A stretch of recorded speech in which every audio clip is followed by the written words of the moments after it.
Halo guys, welcome back to Korea Ramit bersama orang Korea yang medok. Di video kali ini aku bakal menceritakan sebuah kejadian yang terjadi antara dua orang teman. Aku juga punya teman, ya sahabat gitu, yang penting banget. Aku yakin bahwa lo juga punya teman ataupun sahabat yang udah lama banget kenalnya. Nah, video kali ini mungkin bakal mengubah sedikit persepsi polo-polo tentang sahabat. Sik tak lah, ojo negatif sih. Kan bisa jadi positif juga ya toh. Oke, langsung kita mulai video hari ini. Kejadian yang mau aku ceritakan di video kali ini terjadi di tahun 1995 di daerah Utah dan ini ada hubungannya dengan seseorang bernama Rachel. Di tahun 1995, Rachel ini berusia 22 tahun dan kebetulan dia itu baru aja bercerai sama suaminya. Dan di waktu-waktu itu, Rachel itu jadi kenal dengan seorang perempuan yang lebih tua 4 tahun bernama Jenny Reed. Dan Polo tahu kadang itu ya ada orang kita baru ketemu tapi langsung deket gitu. Nah sama, Rachel sama Jenny Reed ini jadi sahabat yang deket banget dalam waktu yang singkat. Udah gitu, ada satu kejadian yang bikin mereka itu lebih dekat lagi. Jadi kebetulan Jenny itu rumahnya habis dibobol sama orang. Sehingga dia itu agak takut untuk tinggal sendiri. Jenny Reed ini takut untuk tinggal sendiri. Kebetulan punya teman baru, lumayan akrab dan dia itu juga kebetulan baru cerai. Sehingga dia itu nawarin Rachel. Rachel, mau nggak tinggal sama aku? Dan karena waktu itu Rachel ngerasa Jenny itu baik banget, sehingga dia pun menerima tawarannya. Dan kebetulan Rachel itu ngerasa Jenny baik banget, jadi dia nggak ada alasan untuk nolak. Sehingga dia menerima tawarannya untuk tinggal bersama di apartemennya Jenny ini. By the way, ini foto mereka berdua. Aku ngerti Jenny seharusnya lebih tua, tapi kesannya kalau aku kok kayaknya Rachel lebih tua. Yo, kesan.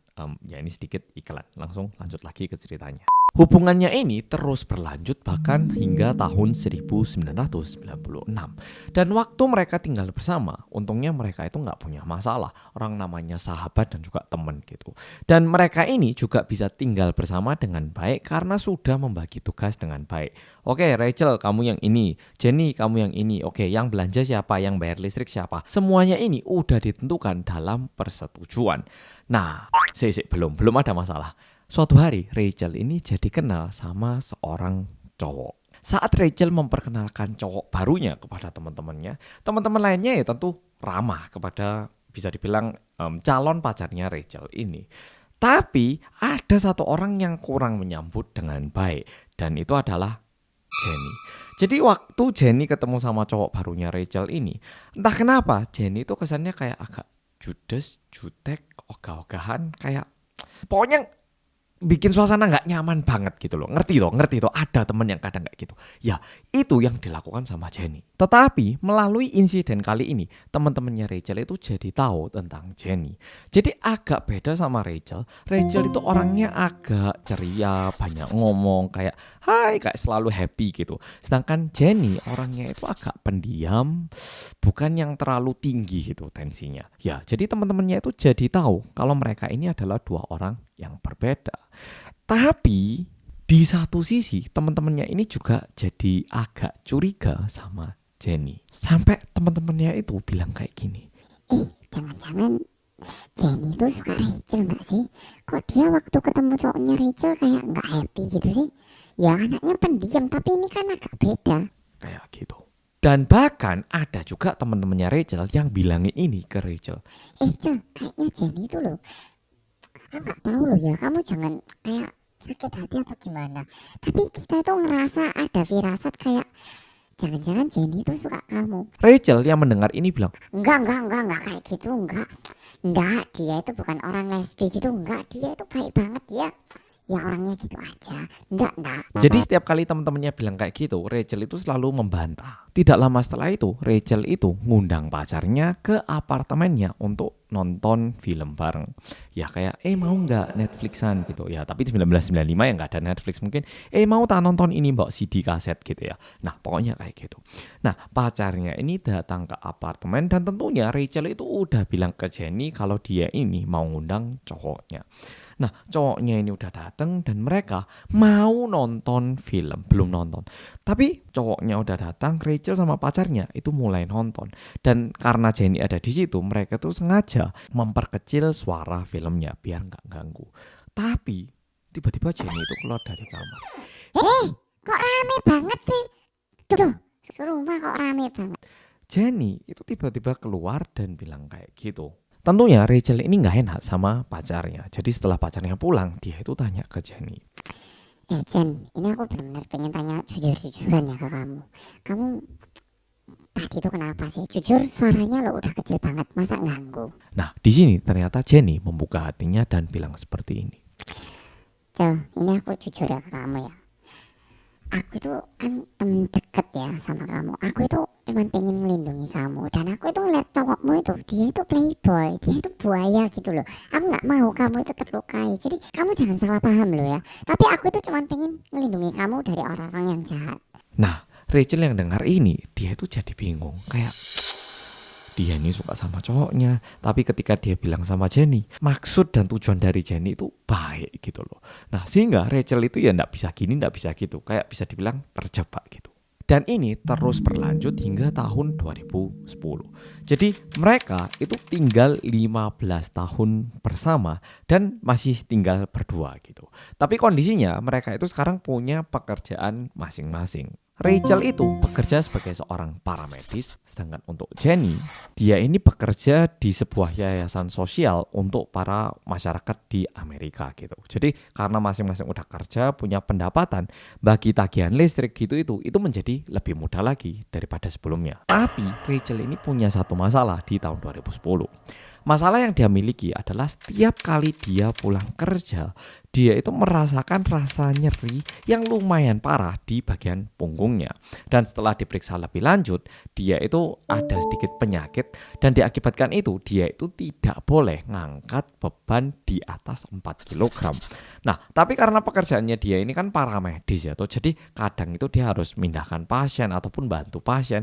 Jadi nggak bisa kalau nggak mengangkat beban lebih dari 4 kg.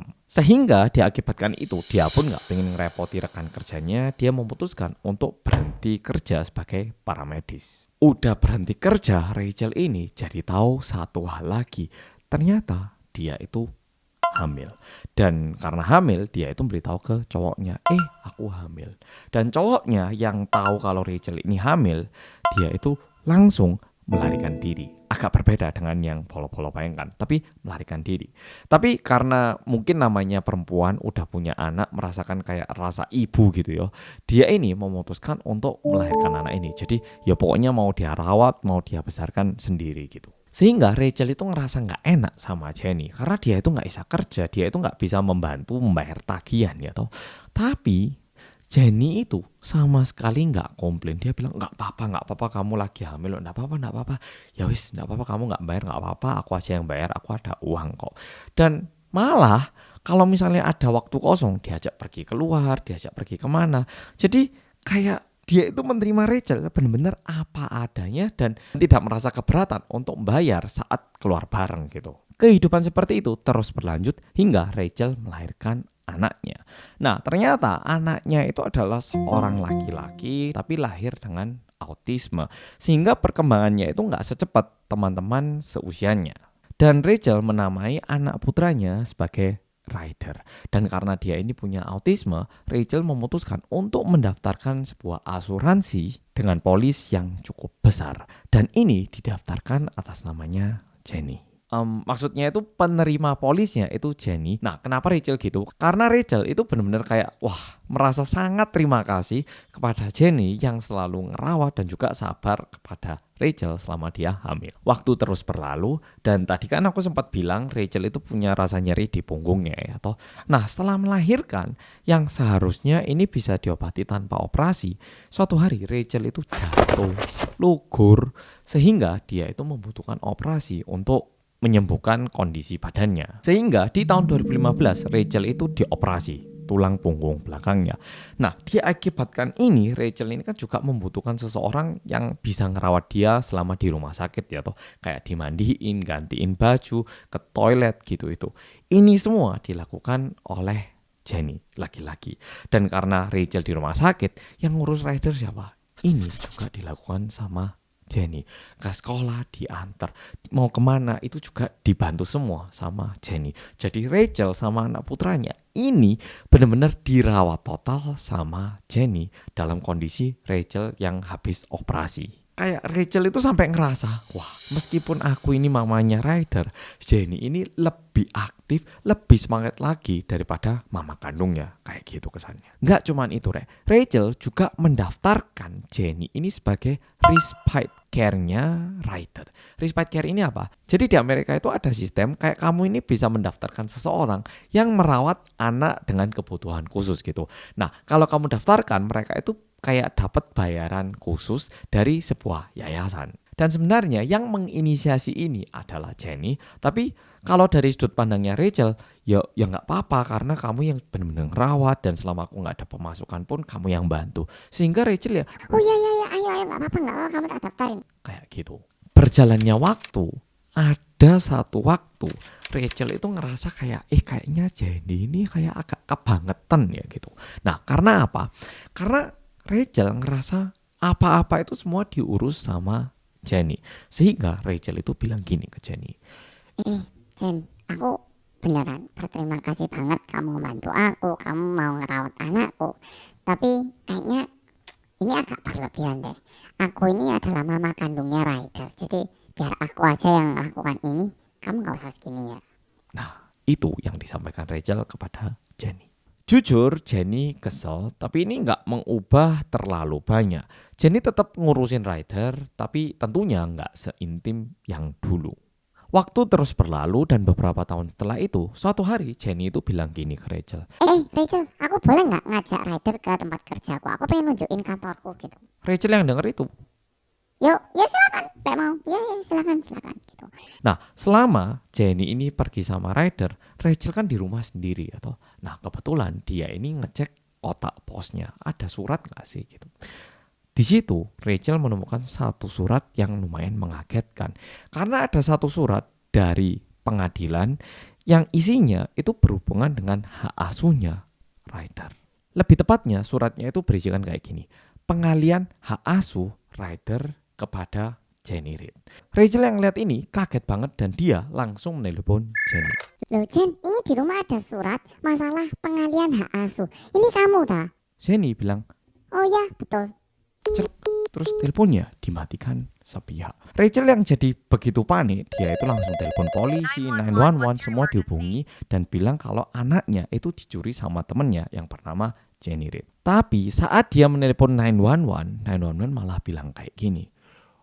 Bu, maaf, sebelum kami menerima laporan dari Ibu sendiri saat ini dilaporkan oleh Jenny atas tuduhan penggunaan obat narkoba.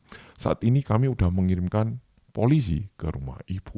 Polisi datang ke rumah dan juga mulai memeriksa Rachel. Jadi yang terjadi adalah Jenny ini melaporkan Rachel kalau dia menggunakan obat narkoba. Jadi benar Rachel ini menggunakan obat-obat narkoba di bawah izin dokter. Karena dia habis melakukan operasi tulang belakangnya gitu. Nah tapi cerita kalau dia ini udah dioperasi itu nggak disampaikan kepada polisi. Sehingga polisi datang setelah ngecek semuanya, akhirnya dia itu nggak ditangkap. Baru Rachel ini melaporkan kalau anaknya dicuri. Untungnya anaknya ini dikembalikan kepada Rachel. Diakibatkan kejadian ini, tentunya Rachel pun keluar dari rumah itu bersama dengan Ryder ke sebuah rumah singgah yang ada di Carolina Selatan. Dan waktu itu kondisinya ibu kandungnya Rachel itu udah meninggal, sedangkan papanya itu tinggal di daerah Carolina Selatan. Sehingga dia pindah ke daerah situ. Setelah pindah ke rumah singgah, sebuah masalah terjadi. Dan masalahnya ini terjadi pada Ryder. Nah, mungkin karena perubahan lingkungan tempat tinggalnya gitu. Perkembangannya Ryder itu merosot begitu parah. Dia itu jadi kayak sering tantrum. Dan kadang satu hari itu dia bisa berteriak berulang kali bilang kayak dia ini mau pulang. Jadi mungkin untuk Ryder, rumah yang dia kenal adalah tempat tinggal sebelumnya gitu. Sedangkan tempat baru ini nggak kayak rumah untuk dirinya. Dan sekitar 6 minggu setelah Rachel dan Ryder tinggal di rumah singgah itu, Jenny ini menghubungi Rachel dan bilang kayak ngajak baikan. Kayak, Aku boleh nggak keluar sama Ryder? Terus kita ini lo udah tinggal lama bareng, kamu nggak mau tak tinggal bareng lagi? kayak gitu, ngajak baikan lebih tepatnya. Dan dalam kondisi itu, mungkin ini terdengar agak aneh, tapi Rachel juga jadi teringat Jenny yang dulu, yang bantu dia waktu dia nggak punya uang, waktu dia hamil, terus yang ngerawat dirinya dan juga Ryder waktu dia di rumah sakit, sehingga dia memutuskan untuk kembali. Oh ya, ditambah lagi untuk perkembangannya Ryder, anak putranya juga. Akhirnya mereka ini mulai tinggal bersama lagi. Dan di tahun 2019, tulang punggungnya Rachel ini tidak membaik lagi sehingga dia itu membutuhkan operasi lagi. Nah, dia operasi lagi, dan setelah operasi, pasca operasi, dia ini kan membutuhkan seseorang yang membantu untuk merawat dirinya lagi, atau salah satunya untuk kayak membersihkan luka operasinya gitu itu. Dan setiap kali dia butuh bantuan, dia itu minta tolong Jenny.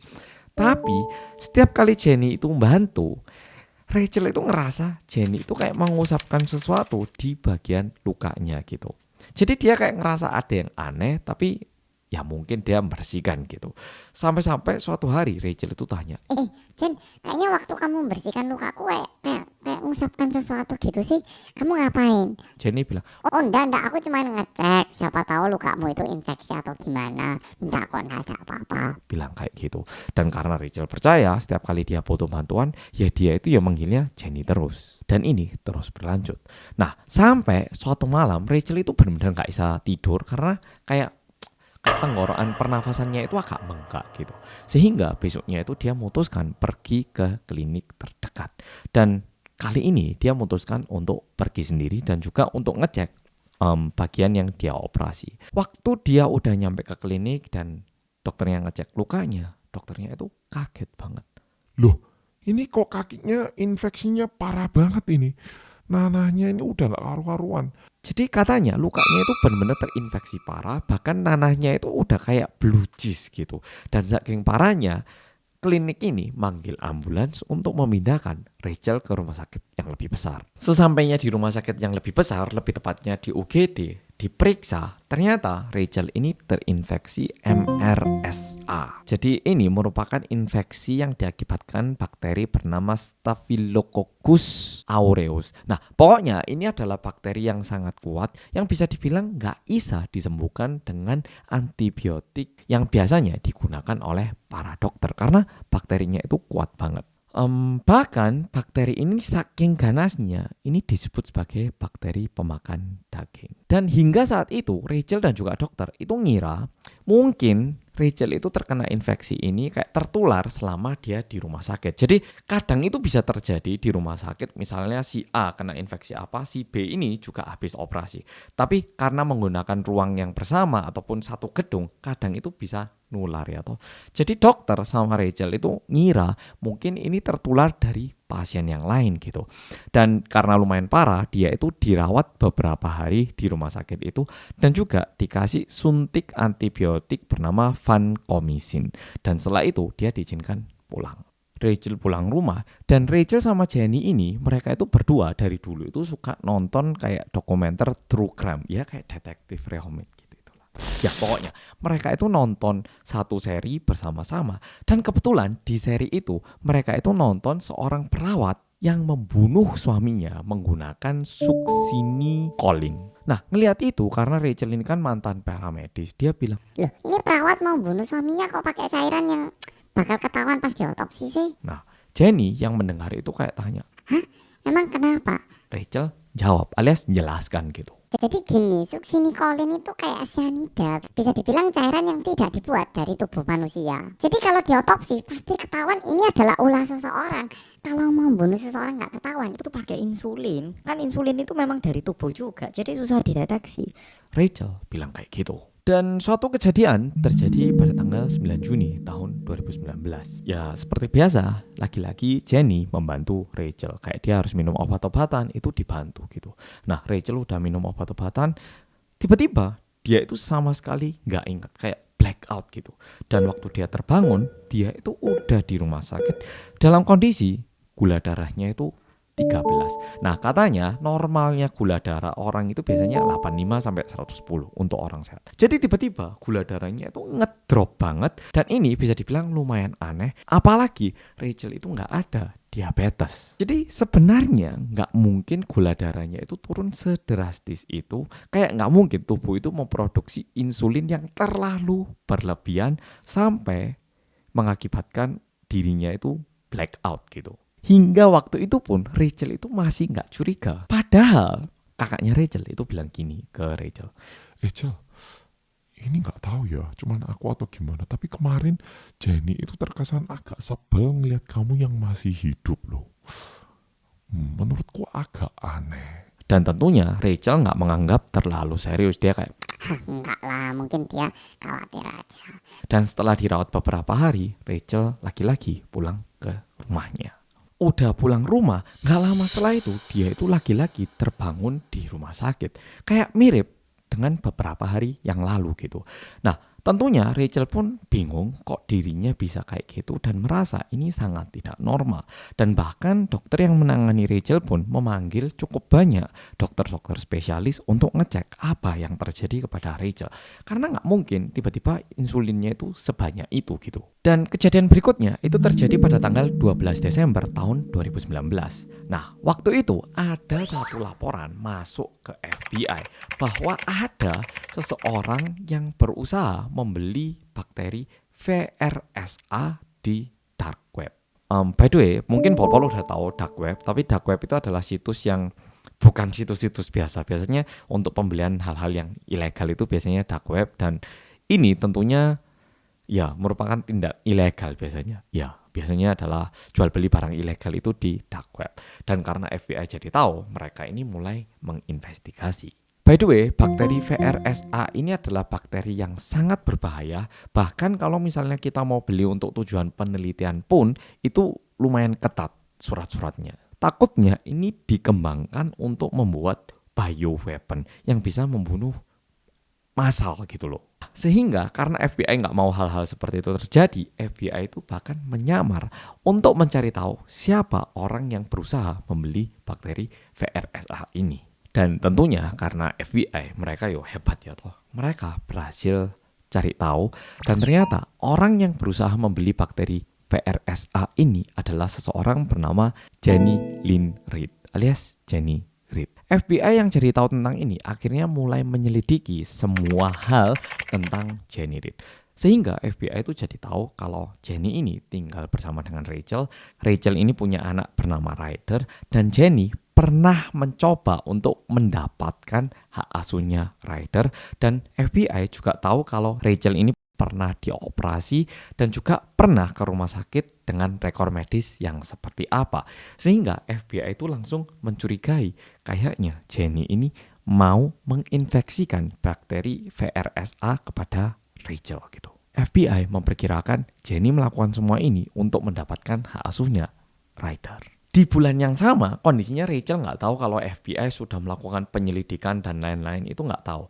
Rachel ini kebetulan mau mengubah ahli warisnya yang awalnya Jenny menjadi ayah kandungnya. Sekali lagi, Rachel itu sama sekali nggak tahu kalau FBI melakukan penyelidikan dan lain-lain. Jadi kebetulan waktu itu Rachel itu mau mengubah ahli warisnya, dan karena dia juga mau pindah rumah, dia itu mempersiapkan diri untuk pindah bersama Ryder ke South Carolina yang ada ayah kandungnya. Dan waktu ini disampaikan kepada Jenny, Jenny bilang oke-oke aja, tapi Jenny bilang, Ya tapi kamu tinggal sini lah sampai 25 Desember gitu. Rachel yang dengar itu, dia itu mikir, oh mungkin dia pengen merayakan hari Natal yang terakhir bersama dirinya dan juga Ryder. Nah di sini ceritanya bakal mulai lebih tegang.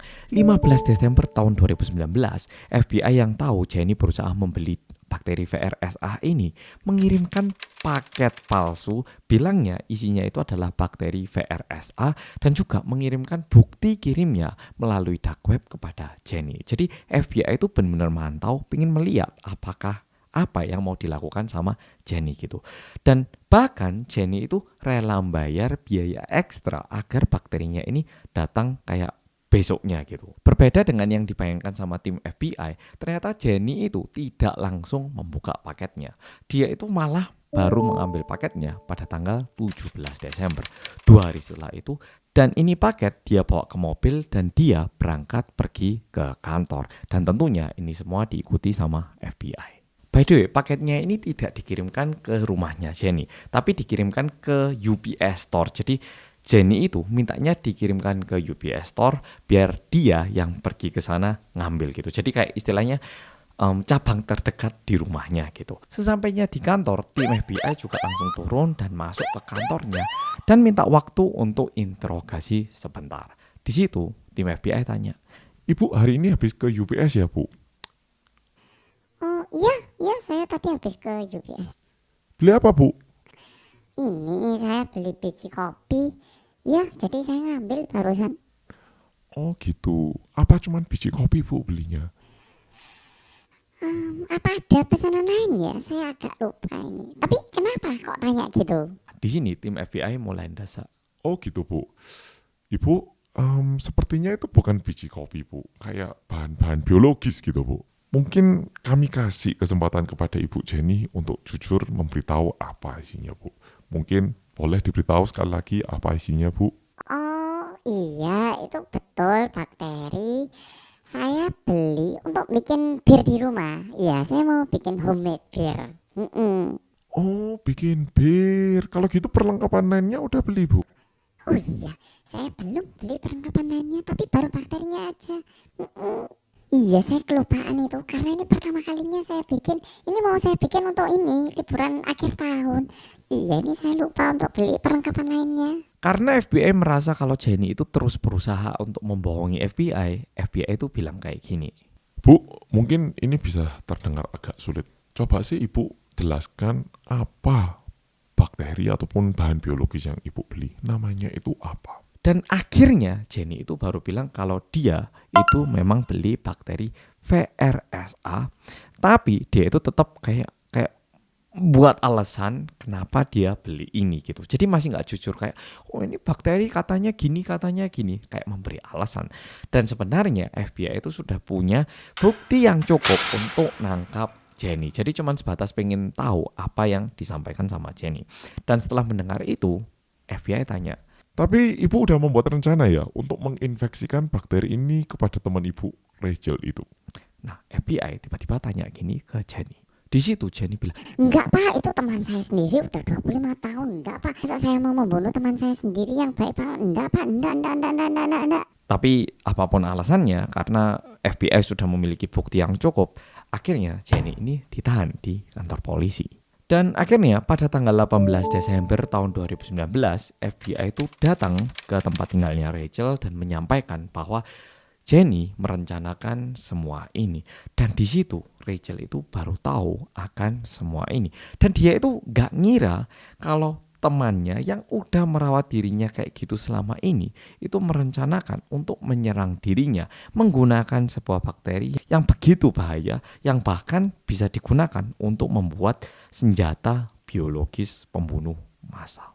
Dan nantinya setelah ditinjau lebih lanjut, ternyata Jenny ini juga pernah membeli insulin dan juga ketamin dari dark web, dan ini dibeli di tanggal yang sama saat Rachel masuk ke rumah sakit. Dan nantinya juga ditemukan suntik yang diperkirakan digunakan untuk menyuntikkan insulin kepada Rachel. Dan setelah diperiksa lebih lanjut, ada DNA-nya Rachel di suntik itu. Jadi ya benar disuntikkan. Diakibatkan ini, akhirnya Jenny pun menerima hukuman penjara selama 20 tahun atas 3 tuduhan ini. Pertama, penganiayaan orang dewasa rentan. Kedua, percobaan penganiayaan orang dewasa yang rentan. Ketiga, percobaan perolehan senjata biologis. Dan sebenarnya Jenny melakukan semua ini karena dia itu ingin mendapatkan hak asuhnya Ryder dan juga uang asuransi senilai 500.000 US dollar ataupun sekitar 8 miliar rupiah. Meskipun Jenny ini dijatuhkan hukuman penjara 20 tahun, pada bulan Januari tahun 2022, jadi setelah 25 bulan di penjara, Jenny dibebaskan dari penjara. Oke, Polo-Polo, jadi video kali ini sampai di sini. Satu hal yang bisa aku sampaikan gini, di Korea itu ada pepatah kayak gini, darah itu lebih kental dari air. Artinya, gimana pun juga, saudara ataupun keluarga itu lebih dekat hubungannya, lebih pekat gitu loh hubungannya daripada orang lain. Jadi ya memang kadang aku juga membawakan kasus-kasus pembunuhan ataupun kasus kriminal yang dilakukan oleh keluarga. Setidaknya keluarga itu lebih aman daripada orang yang tidak ada hubungan darah dengan kita. Oke, Polo-Polo, video kali ini sampai di sini. Makasih sudah nonton dan sampai jumpa di video berikutnya. Yo, yang bisa dipercaya itu cuma keluarga kayaknya.